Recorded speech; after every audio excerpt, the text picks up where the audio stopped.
Okay, so now we're going to move on to some blending. So if we could right-click on 7 blending, open with Adobe Illustrator.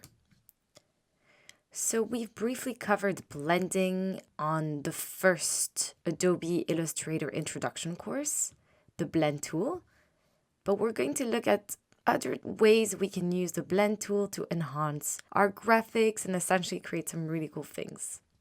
So first of all, we're gonna go over here to this artboard and we're gonna go to the ellipse tool and we're gonna draw an ellipse. And we're going to give it a color, any color you want. Make sure the fill is selected. Alternatively, if you want, you can go to the eyedropper tool and copy this exact color.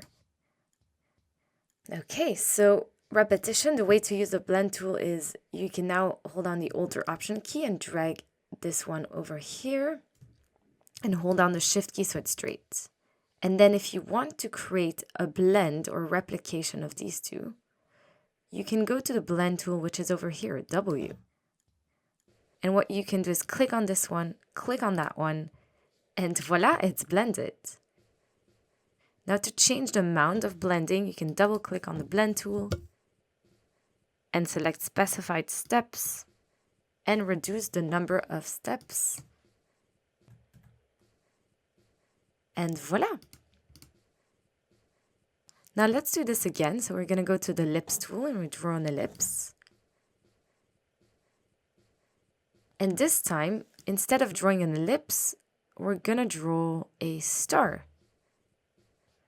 So we're going to go over here-ish and we're going to click and drag and don't let go. With the other hand, I want you to press the up or down arrows to add or remove sides of the star. So up, up, up, up, up. Great. And now we're going to go to the blend tool and we're going to click on one, click on the other, and isn't that super cool? Okay, now we're going to do this again, but with different colors. So it's going to blend the colors as well. So we're going to go Alt and Shift to create a perfect circle. And then again, we can go to the star tool, click and drag, and maybe make the star yellow. And then we're going to go to the blend tool. We're going to click on the first one, click on the second one. And there are too many of them, that's why it looks like this. But we can double click, click on the specified steps, and with the arrow downwards, we can reduce the number of steps. And if you hold down Shift, it's going to go much faster.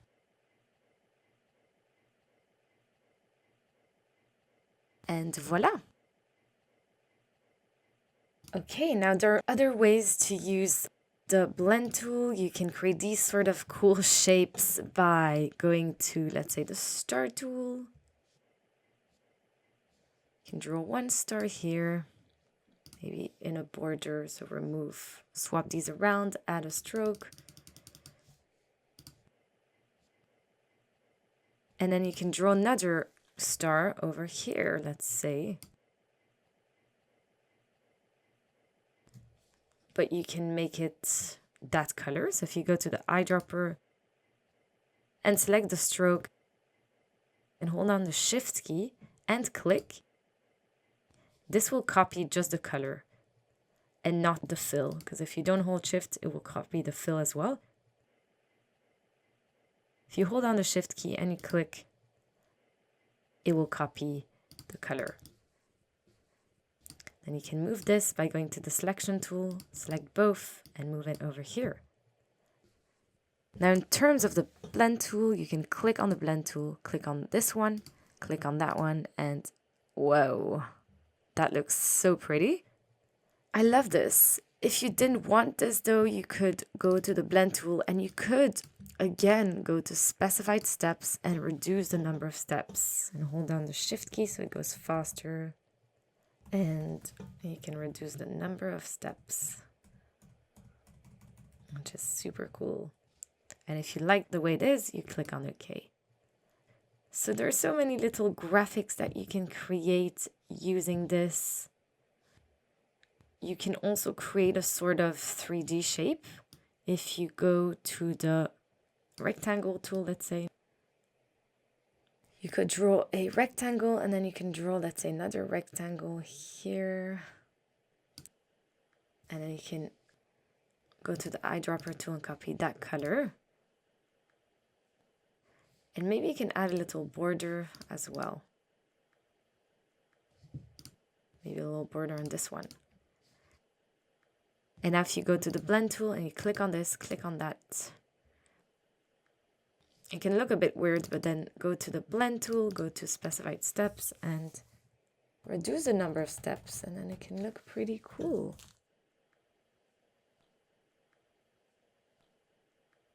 A bit 3D.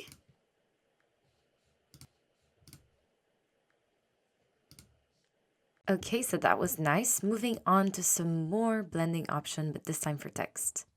So for text, the blending mode might not work. So if I try and go to the blending mode and I go click and click, it won't work because currently my text is text in a frame.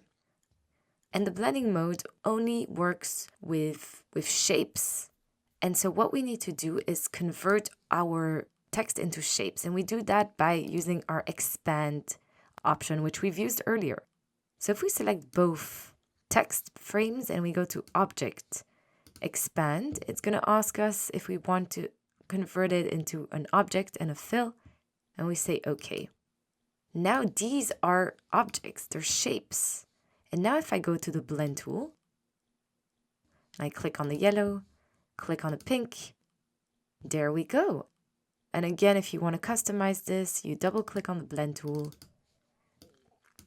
and you can go to specified steps and maybe you can zoom in a little bit.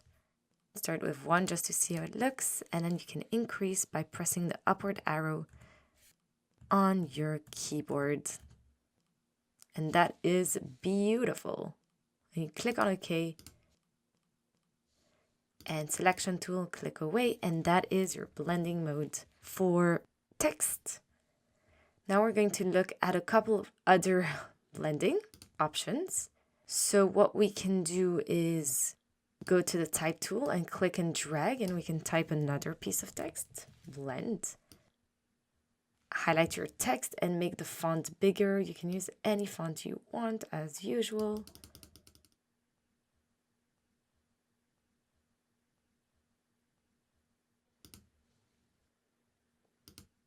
I'm going to try another font, maybe a thicker font. You can choose black italic, Cooper STD black italic. It's just one of the fonts. You can use so many though. Now we're going to duplicate this. So we hold down the Alt Option key and we click and drag and we duplicate it. Let's make this a similar color to this or that. So we're going to go to the eyedropper tool again. And make sure the fill is selected, and we're going to hold down the Shift key and click. That looks good for now.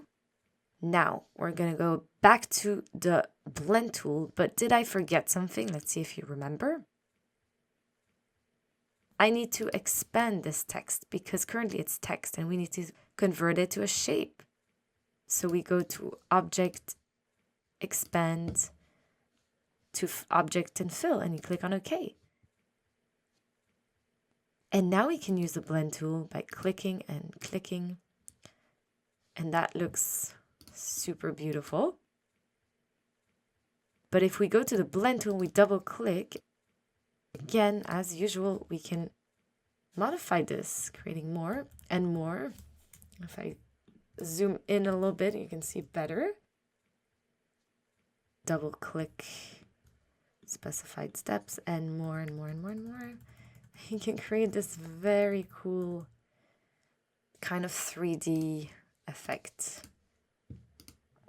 And even more, if you add a border, a stroke to this, I think it will look even cooler.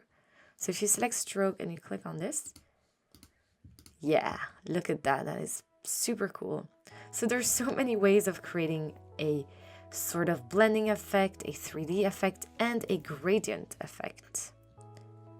And later we're going to look at other ways to create a gradient.